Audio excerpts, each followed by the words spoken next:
Hello नमस्कार, मैं हूं doctor Santosh Pandey, assistant professor Hindi विभाग, फिरोज़ गांधी कॉलेज रायबरेली। मैं अपनी इस क्लास में और अपने यूट्यूब चैनल स्टडी इंडिया पर अपने सभी विद्यार्थियों का स्वागत करता हूं। मैं इस समय राग दरबारी पर कुछ क्वेश्चंस की वीडियोस बना रहा हूं और मैंने पिछली क्लास में राग दरबारी में भारत के यथार्थ को किस प्रकार से चित्रित किया है श्रीलाल शुक्ल जी ने, इसके पार्ट 1 को मैंने रिकॉर्ड कर लिया है और उम्मीद करता हूँ वो आप तक पहुँच गई होगी और आप उसे पढ़ रहे होंगे। आज हम राग दरबारी में भारत स्वातंत्र्योत्तर भारत के यथार्थ के इस दूसरे पार्ट को रिकॉर्ड कर रहे हैं और ये इसका अंतिम पार्ट होगा और ये बहुत जल्द आपको आपके ग्रुप पर शेयर होगी और हमारे चैनल पर ये अपलोड होगी ये वीडियो। तो मैंने बात की थी उस वीडियो में, पहला क्षेत्र था राजनीतिक क्षेत्र का यथार्थ। आज हम बात करेंगे शिक्षा के क्षेत्र का यथार्थ। तो आप हेडिंग डालेंगे शिक्षा के क्षेत्र का यथार्थ। शिक्षा क्षेत्र का यथार्थ। पहले भूमिका वो लिखवा चुका हूं मैं आपको, अब हेडिंग से बात करेंगे और अंत में हम लिखेंगे इसका निष्कर्ष। राग दरबारी में शिक्षा संस्था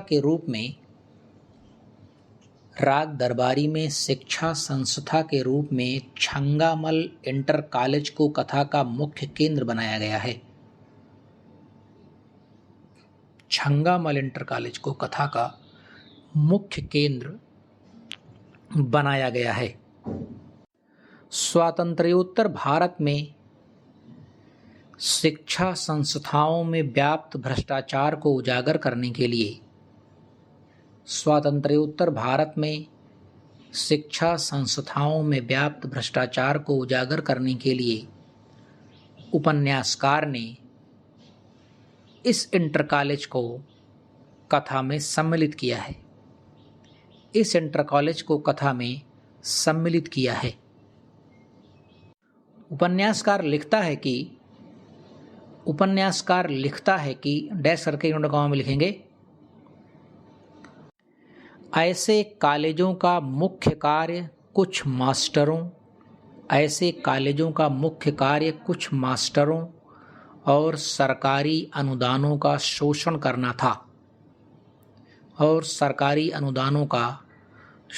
करना था।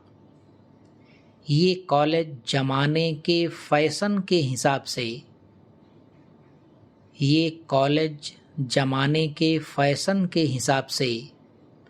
बिना आगा पीछा सोचे हुए चलाए जा रहे थे। ये कॉलेज जमाने के फैशन के हिसाब से बिना आगा पीछा सोचे हुए चलाए जा रहे थे। फुल स्टॉप इनोड कामा क्लोज कर देंगे और आगे लिखेंगे, छंगामल इंटर कॉलेज के मास्टर मोतीराम केमिस्ट्री के अध्यापक हैं जो अपनी कक्षा में आपेक्षिक घनत्व पढ़ाते हुए अपनी आटा चक्की का विज्ञापन करने लगते हैं। तो वहीं गणित के अध्यापक मालवीय जी लड़कों को सिनेमा दिखाकर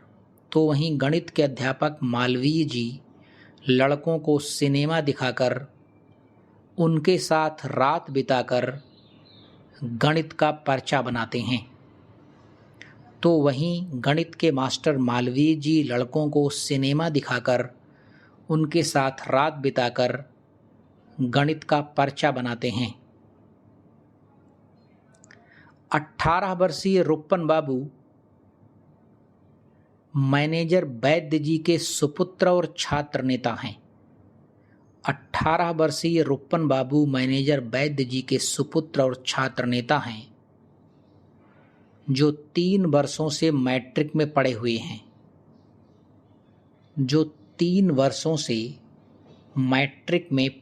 हैं। पढ़ाई लिखाई को छोड़कर शेष सभी बातों में उनका नेतृत्व है। पढ़ाई लिखाई को छोड़कर शेष सभी बातों में उनका नेतृत्व है। शिक्षा क्षेत्र की बीहड़ता का अनुमान इसी से लगाया जा सकता है कि शिक्षा क्षेत्र की बीहड़ता का अनुमान इसी से लगाया जा सकता है कि छंगामल इंटर कॉलेज के अध्यापकों पर दफ़ा 107 का मुकदमा दायर है। दफ़ा 107 का मुकदमा दायर है और वे चोर डाकुओं की कतार में खड़े कर दिए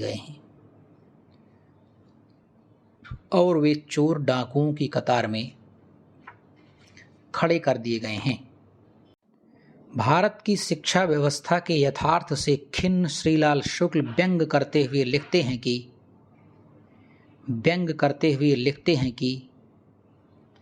डैश करो, नोट में लिखिए, पलायन करो, यहाँ की झंझटों में मत फंसो। पलायन करो, यहाँ की झंझटों में मत फंसो। तुम्हें यहीं रहना पड़े तो अलग से अपनी एक हवाई दुनिया बना लो। तुम्हें यहीं रहना पड़े तो अलग से अपनी एक हवाई दुनिया बना लो। उस दुनिया में रहो जिसमें बहुत से बुद्धिजीवी आंख मूंद कर पड़े हैं। उस दुनिया में रहो जिसमें बहुत से बुद्धिजीवी आंख मूंद कर पड़े हैं। पहाड़ी आराम गाहों में जहां कभी ना खत्म होने वाले सेमिनार चल रहे हैं। पहाड़ी आराम गाहों में जहां कभी ना खत्म होने वाले सेमिनार चल रहे हैं। विदेशी मदद से बने हुए नए नए शोध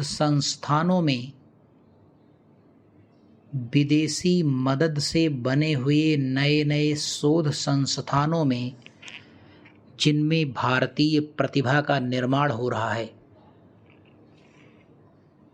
विदेशी मदद से बने हुए नए नए शोध संस्थानों में जिनमें भारतीय प्रतिभा का निर्माण हो रहा है। चुरुट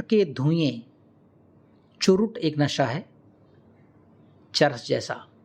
चुरुट के धुएं, चमकीली जैकेट वाली किताब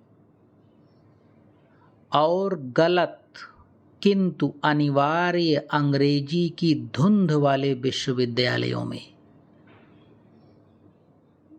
चुरुट के धुएं, चमकीली जैकेट वाली किताब और गलत किंतु अनिवार्य अंग्रेजी की धुंध वाले विश्वविद्यालयों में वहीं कहीं जाकर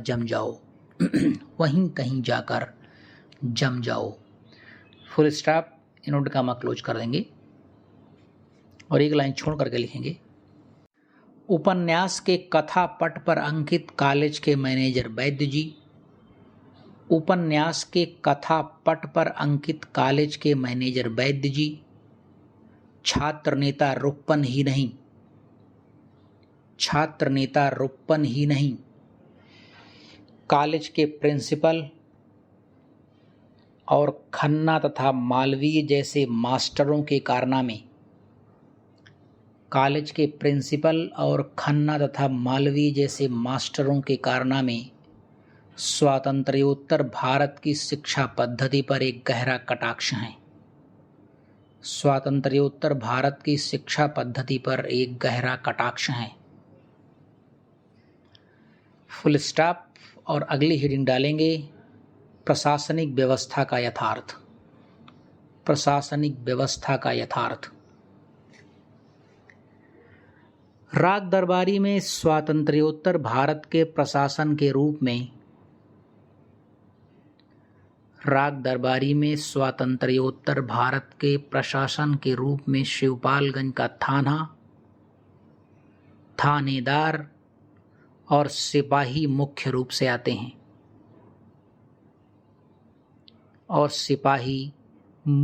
से आते हैं साथ ही कोऑपरेटिव यूनियन, छंगामल इंटर कॉलेज, सहकारिता अधिकारी और शिक्षा विभाग के अधिकारी। साथ ही कोऑपरेटिव यूनियन, छंगामल इंटर कॉलेज, सहकारिता अधिकारी और शिक्षा अधिकारी भी अपने मूलभूत चरित्र के साथ उपस्थित हुए हैं। मूलभूत चरित्र के साथ उपस्थित हुए हैं। शिवपालगंज के जुआरी संघ के मैनेजिंग डायरेक्टर शिवपालगंज के जुआरी संघ के मैनेजिंग डायरेक्टर थानेदार साहब से हाथ जोड़कर कहते हैं कि डैश करके नोट में लिखेंगे, हुजूर आज मेरा चालान अवश्य कर दें। हुजूर आज मेरा चालान अवश्य कर दें। दुश्मनों ने कानाफूसी शुरू कर दी है। दुश्मनों ने कानाफूसी शुरू कर दी है। चालान हो जाता तो सारी झंझट खत्म हो जाती। चालान हो जाता तो सारी झंझट खत्म हो जाती। फुल स्टॉप नोट कामा क्लोज कर देंगे और आगे लिखेंगे, एक लाइन छोड़कर लिखेंगे, जुआरियों के साथ थानेदार और सिपाहियों की मिली भगत है। जुआरियों के साथ थानेदार और सिपाहियों की मिली भगत है।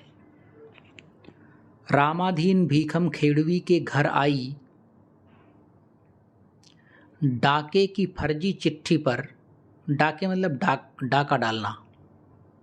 रामाधीन भीखम खेड़वी के घर आई डाके की फर्जी चिट्ठी पर सिपाहियों के साथ फर्जी मुठभेड़ का दृश्य। सिपाहियों के साथ फर्जी मुठभेड़ का दृश्य पुलिस प्रशासन की कलई पूरी तरह उतार देती है। पुलिस प्रशासन की कलई पूरी तरह उतार देती है। जिला विद्यालय निरीक्षक, डिप्टी डायरेक्टर, कोऑपरेटिव इंस्पेक्टर तथा कोऑपरेटिव का सुपरवाइजर, जो कि अपने गबन द्वारा रही सही कसर भी पूरी कर देता है, जो कि अपने गबन द्वारा रही सही कसर पूरी कर देता है। अब हम नेक्स्ट डालेंगे हेडिंग, न्याय व्यवस्था का यथार्थ या न्यायिक व्यवस्था का यथार्थ। राग दरबारी नामक उपन्यास स्वातंत्र्योत्तर भारतीय न्याय व्यवस्था के यथार्थ का जीवंत दस्तावेज है। राग दरबारी उपन्यास स्वातंत्र्योत्तर भारतीय न्याय व्यवस्था के यथार्थ का एक जीवंत दस्तावेज है। राग दरबारी का लंगड़ नामक पात्र, राग दरबारी का लंगड़ नामक पात्र चीख चीख कर इस तथ्य की घोषणा करता है कि आज सर्वसाधारण आदमी लंगड़ बना, आज सर्वसाधारण आदमी लंगड़ बना, न्यायालयों के लगातार बढ़ते हुए लूट चक्र से आक्रांत होकर त्राहि त्राहि कर रहा है। आज सर्वसाधारण आदमी लंगड़ बना, न्यायालयों के लगातार बढ़ते हुए लूट चक्र से आक्रांत होकर त्राहि त्राहि कर रहा है। त्राहि त्राहि कर रहा है। एक लाइन छोड़कर लिखेंगे, उपन्यास में कुशहर प्रसाद और छोटे पहलवान के बीच हुई लड़ाई को शांत करने के लिए एक पंचायत बुलाई जाती है। छोटे पहलवान और कुशहर प्रसाद के बीच में हुई लड़ाई को शांत करने के लिए एक पंचायत बुलाई जाती है। उस पंचायत के सरपंच से छोटे पहलवान आग बबूला होकर क्या कहते हैं, ध्यान से सुनिए। उस पंचायत के सरपंच से छोटे पहलवान आग बबूला होकर क्या कहते हैं, ध्यान से सुनिए। डैश करके नोट के अंदर लिखेंगे, ए चिमिरखा दास, ए चिमिरखा दास, चाय चाय बंद करो। एक पड़ाक से कंटाप पड़ेगा, एक पड़ाक से कंटाप पड़ेगा तो यह मिसिल विसिल लिए जमीन में घुस जाओगे। ए चिमिरखादास चाय चाय बंद करो, एक पड़ाक से कंटाप पड़ेगा तो यह मिसिल विसिल लिए जमीन में घुस जाओगे। फुल स्टॉप, नोट कामा क्लोज। यह कथन ग्रामीण न्याय पंचायत के स्तर और यथार्थ को पूरी तरह उजागर करता है। यह कथन ग्रामीण न्याय पंचायत के स्तर और यथार्थ को पूरी तरह उजागर करता है। एक लाइन छोड़ के लिखेंगे। उपन्यास में स्वातंत्र्योत्तर भारतीय न्याय व्यवस्था का तीसरा उदाहरण है। उपन्यास में स्वातंत्र्योत्तर भारतीय न्याय व्यवस्था का तीसरा उदाहरण है गयादीन बनाम जोगनाथ का मुकदमा। गयादीन बनाम जोगनाथ का मुकदमा, जिसमें झूठी गवाही, पुलिस के झूठे मुखबिर के सामने ऑनरेरी मजिस्ट्रेट भी असहाय सिद्ध हो जाते हैं। ऑनरेरी मजिस्ट्रेट भी असहाय सिद्ध हो जाते हैं। चौथा उदाहरण है कॉलेज के प्रिंसिपल द्वारा अपने विरोधी अध्यापकों पर दफ़ा 107 का मुकदमा दायर कर देना। दफ़ा 107 का मुकदमा दायर कर देना। और न्याय व्यवस्था की भ्रष्टता का पांचवा उदाहरण है पंडित राधेलाल। और न्याय व्यवस्था की भ्रष्टता का पांचवा उदाहरण है पंडित राधेलाल, जिनकी जीविका का एकमात्र साधन झूठी गवाही ही हो गई है। जिनकी जीविका का एकमात्र साधन झूठी गवाही ही हो गई है। उन्हें उपन्यास में कहा जाता है कभी ना उखड़ने वाले गवाह। कभी ना उखड़ने वाले गवाह। अब डालेंगे हम अगली हेडिंग। अगली हेडिंग डालेंगे लोकतंत्र में चुनावों का यथार्थ। लोकतंत्र में चुनावों का यथार्थ। शिवपालगंज ग्राम सभा के प्रधान रामाधीन भीखम खेड़वी के भाई थे। शिवपालगंज ग्राम सभा के प्रधान रामाधीन भीखम खेड़वी के भाई थे। उनकी सबसे बड़ी विशेषता यह थी कि इतने दिनों तक प्रधान रह चुकने के बावजूद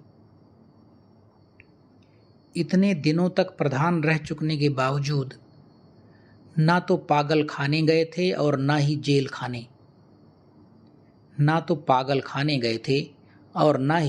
जेल खाने। इसको देखकर वैद्य जी को यह लगा कि मैनेजरी और वैद्यकी के साथ साथ ग्राम सभा की प्रधानी भी बहुत जरूरी है। मैनेजरी और वैद्यकी के साथ साथ ग्राम सभा की प्रधानी भी बहुत जरूरी है। इसके लिए जब चुनाव हुआ तो महिपालपुर वाली तरकीब से वैद्य जी ने सनीचर को चुनाव जितवा दिया। महिपालपुर वाली तरकीब से वैद्य जी ने सनीचर को चुनाव जितवा दिया।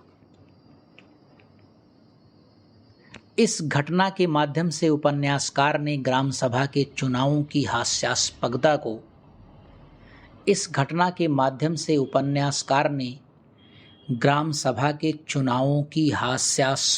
को उजागर करने के लिए ग्रामीण क्षेत्रों में प्रचलित 3 पद्धतियों का उल्लेख किया है। ग्रामीण क्षेत्र में प्रचलित चुनाव जीतने की 3 पद्धतियों का उल्लेख किया है। एक रामनगर वाली, दूसरी नेवादा वाली और तीसरी महिपालपुर वाली। अब आप क्या देखते हैं कि वैद्य जी ने शनिचर को किस तरकीब से जितवाया था? महिपालपुर वाली तरकीब से जितवाया था। महिपालपुर वाली तरकीब क्या थी, इस संबंध में मैं थोड़ा सा आपको बता देता हूँ, एक व्याख्यात कर देता हूँ कि महिपालपुर वाली तरकीब से क्या आशय है। यहाँ पर देखिए, महिपालपुर वाली तरकीब में होता क्या है, एक जुगाड़ है चुनाव जीतने का जिसे वैद्य जी ने अपनाया, और ये बड़ा वैज्ञानिक था उस जमाने में, ऐसा शुक्ल जी ने अपने उपन्यास में बताया है। और ये बताने के पीछे सिर्फ एक कल्पना ही है, ये कोई असलियत नहीं है, ये कल्पना ही है। लेकिन ये भले ही कल्पना हो, लेकिन ग्राम पंचायतों के चुनाव के यथार्थ को ये बहुत अच्छी तरह से उद्घाटित कर देती हैं। क्या कल्पना की शुक्ल जी ने उपन्यास में? असल में क्या था कि एक चुनाव अधिकारी जो नियुक्त किया जाता है चुनाव के लिए ग्राम प्रधानी में, उस चुनाव अधिकारी को वैद्य जी एक दिन चुनाव में, जिस दिन उसकी ड्यूटी लगनी है और चुनाव में आना है, उसको कुछ ही देर पहले जाकर के एक घड़ी गिफ्ट करते हैं। क्या करते हैं गिफ्ट?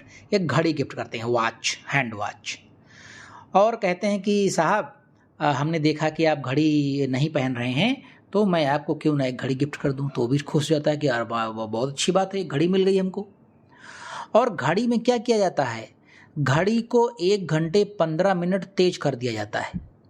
यानी जैसे मान लीजिए कि घड़ी में सही से बजना चाहिए 12, तो उस समय उस घड़ी में कितना बज जाता था? 1:15। सवा घंटा उस घड़ी को ऑलरेडी तेज कर दिया गया था, और वही घड़ी उस चुनाव अधिकारी को दे दी गई, बांध दी गई, उसी हिसाब से उसको अपना समय निर्धारित करना था। चुनाव का समय निर्धारित हुआ कि 12 बजे समाप्त हो जाएगा, और समाप्त होते ही गणना हो करके उसका चुनाव परिणाम घोषित कर दिया जाएगा। क्या रखा गया समय? 12 बजे। अब जाहिर सी बात है कि जब सवा घंटे घड़ी आगे है, तो जब किसी की घड़ी में 12 बजेगा, तो जिसकी घड़ी आगे है उसमें क्या होगा? उसमें 11:15 बजे ही 12 बज जाएगा। जब असली समय 11:15 बजे रहेगा, तभी जो आगे वाली घड़ी है उसमें 12 बज जाएगा। अब चुनाव को समाप्त होना था 12 बजे, और 12 बजे होनी थी घोषणा कि कौन जीता कौन हारा। अब जब सवा घंटा घड़ी आगे कर दी गई चुनाव अधिकारी की, तो चुनाव अधिकारी ने समझा कि 12 बज गया, लेकिन उसमें बजा कितना था? 11:15। और 11:15 बजे ही चुनाव बंद करके उन्होंने इसकी घोषणा कर दी कि चुनाव कौन जीत गया। यानी सवा घंटे में जो और मतदान करने वाले लोग आते, उनको मतदान करने का अधिकार नहीं दिया गया। हो सकता है वो मतदान करने आते और शनिचर हार जाता, लेकिन शनिचर को जितवाना था, इसलिए सवा घंटे पहले ही मतदान को ओवर कर दिया गया कि मतदान समाप्त हो गया और इसका परिणाम घोषित कर दिया जाता है। ये है महिपालपुर वाली तरकीब। फिर कभी बात होगी तो मैं बताऊंगा कि नेवादा वाली तरकीब क्या है और रामनगर वाली तरकीब क्या है। इसमें 3 तरकीबें थी, तो वैद्य जी ने सबसे एथेंटिक और सबसे वैज्ञानिक तरकीब पर काम किया, और वो महिपालपुर वाली तरकीब थी। महिपालपुर वाली पद्धति थी चुनाव जीतने की, और इस पद्धति का प्रयोग करके उन्होंने शनिचर को बहुत आराम से चुनाव जितवा दिया। एक लाइन छोड़ के लिखेंगे, वैसे तो चुनाव वैद्य जी के बाएं हाथ का खेल मात्र था। वैसे तो चुनाव वैद्य जी के बाएं हाथ का खेल मात्र था, जिसका परिचय उन्होंने कॉलेज की चेयरमैनी से लेकर कोऑपरेटिव यूनियन के मैनेजिंग डायरेक्टर के चुनाव तक में कुशलतापूर्वक दे दिया था। कोऑपरेटिव यूनियन के मैनेजिंग डायरेक्टर के चुनाव में कुशलतापूर्वक दे दिया था, और कॉलेज की चेयरमैनी वे बार बार अपने बाहुबल से प्राप्त ही कर लेते थे, और कॉलेज की मैनेजरी चेयरमैनी तो वे अपने बाहुबल से बार बार प्राप्त ही कर लेते थे। उपर्युक्त सारे तथ्य, एक लाइन छोड़ लिखेंगे नेक्स्ट पैरा से, उपर्युक्त सारे तथ्य स्वातंत्र्योत्तर भारतीय ग्रामीण चुनाव व्यवस्था को, उपर्युक्त सारे तथ्य स्वातंत्र्योत्तर भारतीय ग्रामीण चुनाव व्यवस्था के यथार्थ को सशक्त ढंग से उजागर करते हैं। सशक्त ढंग से उजागर करते हैं। अगली और अंतिम हेडिंग डालेंगे, ग्राम पंचायत के विकास का यथार्थ। ग्राम पंचायत के विकास का यथार्थ। भूदान आंदोलन, जमींदारी उन्मूलन, भूदान आंदोलन, जमींदारी उन्मूलन, विकास खंडों, सहकारी समितियों तथा ग्राम पंचायतों की व्यवस्था आदि के बावजूद गांव की बदहाली बढ़ती ही जा रही है। ग्राम पंचायतों की व्यवस्था आदि के बावजूद गांव की बदहाली बढ़ती ही जा रही है। वो चाहे विकास खंड हो, सहकारी समिति हो या हो ग्राम पंचायत, सभी लूट खसोट और भ्रष्टाचार के अड्डे बन चुके हैं। कृषि क्रांति दीवार पर लिखे नारों तक सीमित रह गई है। कृषि क्रांति दीवार पर लिखे नारों तक सीमित रह गई है और जो बाकी रह गया है उसे नेताओं और सरकारी अफसरों के भाषणों ने पूरा कर दिया है। उसे नेताओं और सरकारी अफसरों के भाषणों ने पूरा कर दिया है। शिवपालगंज में छोटे पहलवान जोगनाथ, रामाधीन, शत्रुघ्न सिंह, रिपुदमन सिंह, डॉक्टर बलराम सिंह जैसे डाकुओं की क्रीड़ा स्थली बन गया है। शिवपालगंज गांव छोटे पहलवान जोगनाथ, रामाधीन, शत्रुघ्न सिंह, रिपुदमन सिंह, डॉक्टर बलराम सिंह जैसे डाकुओं की क्रीड़ा स्थली बन गया है। और सबसे बड़े डाकू स्वयं वैद्य जी हैं। सबसे बड़े डाकू स्वयं वैद्य जी हैं। गांव का सबसे निठल्ला व्यक्ति सनीचर, जिसे ठेल ठाल कर वैद्य जी ग्राम प्रधान की कुर्सी पर बैठा देते हैं, वह सिर्फ वैद्य जी का पालतू कुत्ता है और कुछ नहीं। वह सिर्फ वैद्य जी का पालतू कुत्ता है और कुछ नहीं। एक लाइन छोड़ के लिखेंगे, विकास के नाम पर ग्राम समाज के अंदर हुल्लड़बाजी, विकास के नाम पर ग्राम समाज के अंदर हुल्लड़बाजी, असुरक्षा, तनाव, लूट खसोट, पारस्परिक अविश्वास, असहयोग और भ्रष्टाचार में बेतहाशा वृद्धि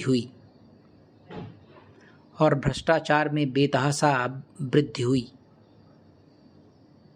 सामुदायिक विकास योजनाओं के तहत शोषण के नए नए क्षेत्र खुले, जिसका सर्वाधिक प्रमुख क्षेत्र बनी शिक्षा और शिक्षण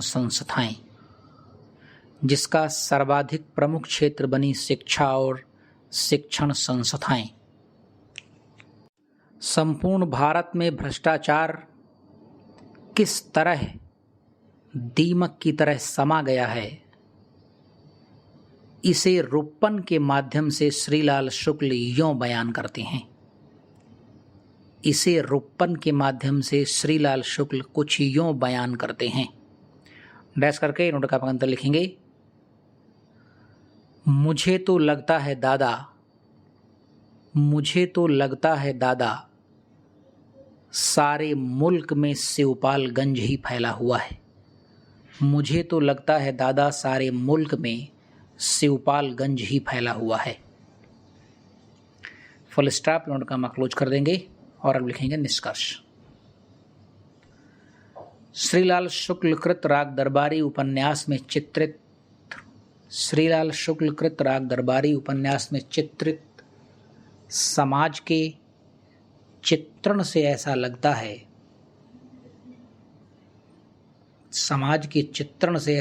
है कि इसमें शिवपालगंज के माध्यम से कि इसमें शिवपालगंज के माध्यम से